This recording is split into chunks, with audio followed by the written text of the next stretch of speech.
Why is Africa finally abandoning socialism? Now, this may sound like a bold claim, but Africa is in the middle of a giant shift that could lift millions of people out of poverty over the next decade. So, what's changing? Well, for starters, there's a growing embrace of free trade across the continent at the same time that the rest of the world seems to be turning away from it. Since 2021, every single country in Africa, except for the authoritarian nation of Eritrea, has begun to reduce taxes, regulations, and barriers to trade. And the results are pretty incredible.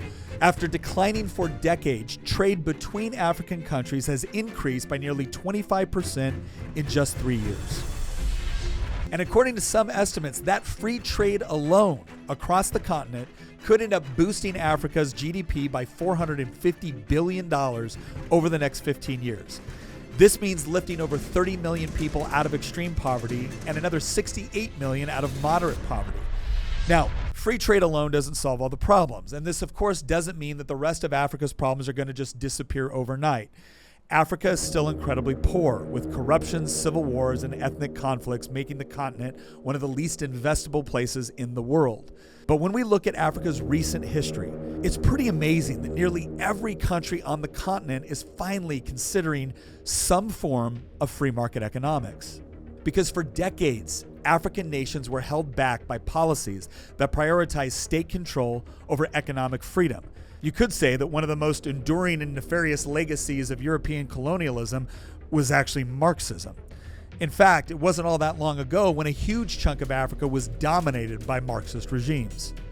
And said governments believed that the primary cause of African poverty was a result of oppression and exploitation by colonial powers, which certainly happened, but their solution was to construct massive, centrally planned economies. And no matter where they were tried, the result was always rampant poverty and economic collapse. And while much of Africa remains very politically unstable with authoritarian and corrupt governments, the fact that Marxism is now being rejected and the continent is slowly but surely starting to look at economic freedom rather than state intervention as the key to prosperity is incredibly encouraging. So while free trade is not a magic cure-all for all of the problems facing Africa, the shift towards freer markets is a huge first step in lifting millions out of poverty. As the Ghanaian economist George Aidi once said, Africa's problems will never be solved by the same thinking that created them.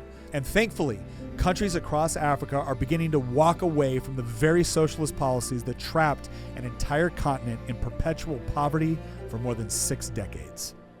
Do you have a why you would like us to answer? Go into the link in the description and pose your question, and maybe the next Why Minutes will be dedicated to you.